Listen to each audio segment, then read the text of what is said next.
Listen, there's absolutely no one out there who is all giddy about paying income taxes. We as Democrats, we don't look at our checks every month and go, yay, we paid our income taxes. But here's the thing. If there were a way to lower my income taxes while still taking care of our veterans, taking care of social programs and marginalized communities, we'd be all for that. We're all for finding waste, fraud, and abuse that leads to lower income taxes for us. We just don't want the government calling marginalized communities, veterans, and social programs waste, fraud, and abuse. But when Donald Trump, Elon Musk, and people in his circle talk about waste, fraud, and abuse and talk about the tariffs that they're imposing, their go-to argument is always the United States was much stronger between 1870 and 1913 because we were using tariffs. It just tells me these people have no concept of history or the difference between 1870 to 1913 and 2025. Donald Trump cannot go away from this argument that we were stronger because of tariffs during that time. And that is why he's imposing tariffs today. And someone needs to tell this guy who obviously doesn't know what he's talking about that he's wrong about this. You know, our country was the strongest, believe it or not, from 1870 to 1913. You know why? It was all tariff-based. We had no income tax. Then in 1913, some genius came up with the idea of let's charge the people of our country, not foreign countries that are ripping off our country. And the country was never that kind of wealth. We had so much wealth, we didn't know what to do with our money. And people sit around and listen to him say this, and no one tells him anything because he's surrounded himself with yes men and yes women. And then we have an inept media who just don't ask the follow-up questions. Then you have Elon Musk, who posts this graphic, right, that says, oh, wow, the United States, only 2% of people in the United States paid income taxes in 1913. And then you have a bunch of MAGAs in the comments who are saying, we need to go back to that. We should have never ratified the 16th Amendment. I just want to explain to people real quick why we can't have a life like we did in 1913. Why things are different now. Because for some reason, people think that we can just snap our fingers, go back to things like they were in 1913, have no income taxes, and be using tariffs to pay for everything. Let me state the obvious, first of all, that people don't seem to realize. Slavery was abolished in 1865. But the United States was still benefiting from free labor during that time because there were still ways to force people into slave labor. We still had convict labor, we still had sharecropping, and there were all other types of ways that they were forcing African Americans to give free labor. Imagine how great your home economy would be right now if you had someone mowing your lawn for free, taking care of your pool for free, putting out your garbage for free, cleaning your house for free. Yeah, you'd be able to save a lot of money during that time. But there are some other things going on in 2025 that weren't prevalent in 1913. First of all, the population has tripled since then.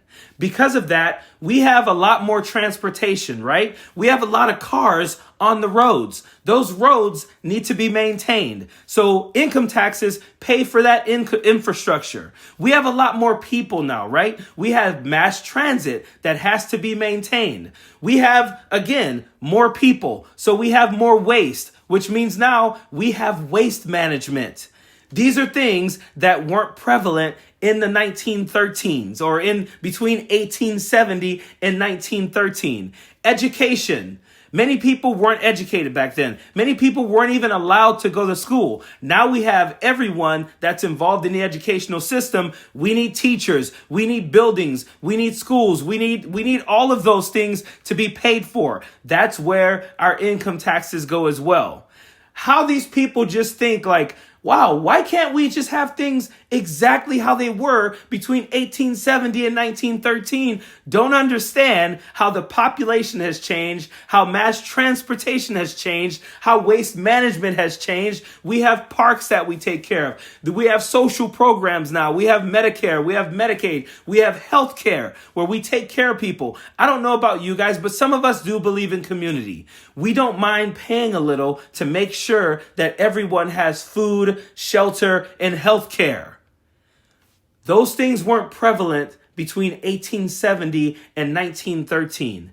We have income taxes now to pay for a lot of the luxuries that we have. And those luxuries are sometimes just having roads for our cars to drive on. Sometimes just having, to be able to put our garbage out on the sidewalk and have someone pick it up and distribute that garbage so that we don't just have waste everywhere in our cities.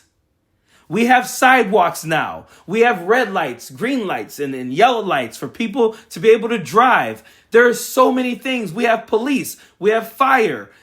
There's so many things that our income taxes and different types of taxes pay for. And again, this is not me advocating to pay for more taxes or to pay more taxes. This is me saying, understand, we can't go back to 1870 to 1913 unless we're willing to try and have forced labor, people working for free, not have roads to drive on, not worry about the environment and have environmental agencies, not worry about food safety. We have the FDA to do that as well. Not worry about, worrying about, our environment or anything. We have agencies that take care of making sure our air isn't polluted and all of that.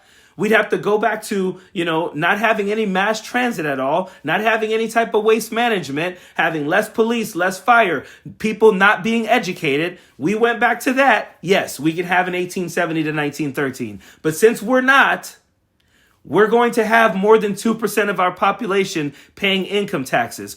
Only MAGAs really think that we could go back to only 2% of the population paying income taxes and we could just tariff everyone and everything will be taken care of. It is such a simpleton freaking mindset.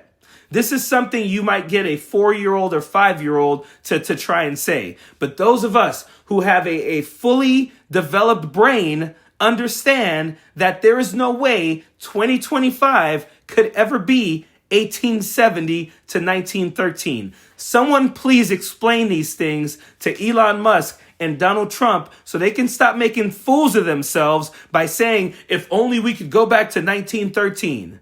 My goodness, these people are juveniles. Period. Don't want no enemies or ops. Envy in their heart, I tell them stop. Vacation on the yacht.